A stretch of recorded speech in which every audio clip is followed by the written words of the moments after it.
Hi friends, welcome to my channel Syed Jamal teach. ഇന്ന് നമ്മൾ പഠിക്കാൻ പോകുന്നത് ഒരു ഇഡിയമാണ്. അതിൻ്റെ പേര് get on nerves. Get on nerves എന്ന് പറഞ്ഞാൽ ഒരാളെ ഇറിറ്റേറ്റ് ചെയ്യുമ്പോൾ ആ ആൾ ഇറിറ്റേറ്റ് ചെയ്യപ്പെട്ട ആൾ നമ്മളോട് പറയുന്നതാണ്, ചെയ്ത ആളോട് പറയുന്നതാണ്, എന്നെ ദയവ് ചെയ്ത് ശല്യപ്പെടുത്തരുത്, ദേഷ്യം പിടിപ്പിക്കരുത്. അങ്ങനത്തെ ഒരു സാഹചര്യത്തിലാണ് നമ്മൾ ഗെറ്റ് ഓൺ നർവ്സ് അല്ലെങ്കിൽ ഗെറ്റിംഗ് ഓൺ മൈ നർവ്സ് എന്നുള്ള ഈ ഇഡിയം നമ്മൾ യൂസ് ചെയ്യുന്നത്. ഞാൻ ഉദാഹരണം ചെയ്ത് നമുക്ക് നോക്കാം. To bother and distract someone during work. അത് ആരെങ്കിലും ഒരാളെ നമ്മൾ വർക്കിനിടയിൽ അദ്ദേഹത്തിൻ്റെ ജോലി തിരക്കിൻ്റെ ഇടയിൽ ബോദർ ചെയ്യുക, വിഷമിപ്പിക്കുക, അതായത് എന്തെങ്കിലും ഒരു ഡിസ്ട്രാക്ട് ചെയ്യുക, എന്തെങ്കിലും ഒരു കാര്യം ചെയ്തിട്ട് അയാളെ ഇറിറ്റേറ്റ് ചെയ്യുമ്പോൾ നമ്മൾ പറയുന്ന വേർഡാണ് ഗെറ്റ് ഓൺ നർവ്സ്. നമ്മൾ ഇറിറ്റേറ്റ് ചെയ്യപ്പെട്ട് നിൽക്കുന്ന ഒരു സമയത്ത്, എന്തെങ്കിലും ജോലിയൊക്കെ കഴിഞ്ഞിട്ട് വളരെ വിഷമിച്ചിരിക്കുന്ന ഒരു സമയത്ത് ഒരാൾ നമ്മളെ നോക്കി ചിരിക്കുകയാണ്. അപ്പോൾ നമ്മൾ അദ്ദേഹത്തോട് പറയാണ്, സ്റ്റോപ്പ് ലാഫിങ്, you are getting on my nerves. നീ എന്നെ പിടിപ്പിക്കരുത് എന്ന്. മനസ്സിലായല്ലോ?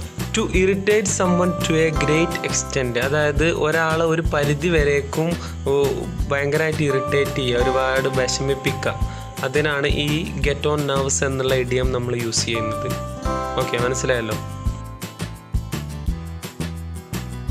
ഒരു ഉദാഹരണം നോക്കാം. Put your mobile phone in a silent mode, its loud ringtone is getting on my nerves. അതായത് നിങ്ങളുടെ മൊബൈൽ ഫോൺ ദയവ് ചെയ്ത് സൈലൻറ്റ് മോഡിൽ ഇടൂ, കാരണം അതിൻ്റെ ലൗഡ് റിംഗ് ടൂൺ എന്നെ വല്ലാതെ ഇറിറ്റേറ്റ് ചെയ്യുന്നു.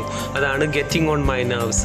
നമ്മളൊരാളെ എന്തെങ്കിലും കാരണം കൊണ്ട് നമ്മളെ ഇറിറ്റേറ്റ് ചെയ്യുമ്പോൾ നമ്മൾ ആ വ്യക്തിയോട് നമ്മൾ പറയുന്നതാണ് It used to get on my nerves when I saw someone sleeping during the working hours.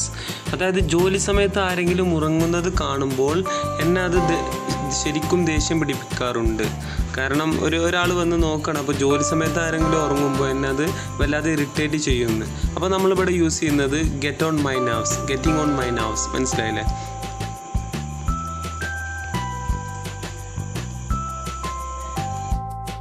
അപ്പോൾ ഫ്രണ്ട്സ്, ഇത്രയേ ഉള്ളൂ ഇന്നത്തെ ക്ലാസ്. അപ്പോൾ അടുത്തൊരു നല്ല വീഡിയോ ആയിട്ട് ഞാൻ വരും. അതുവരേക്കും I'll see you in the next video. Till then, you take care. Bye. Thank you so much for watching this video.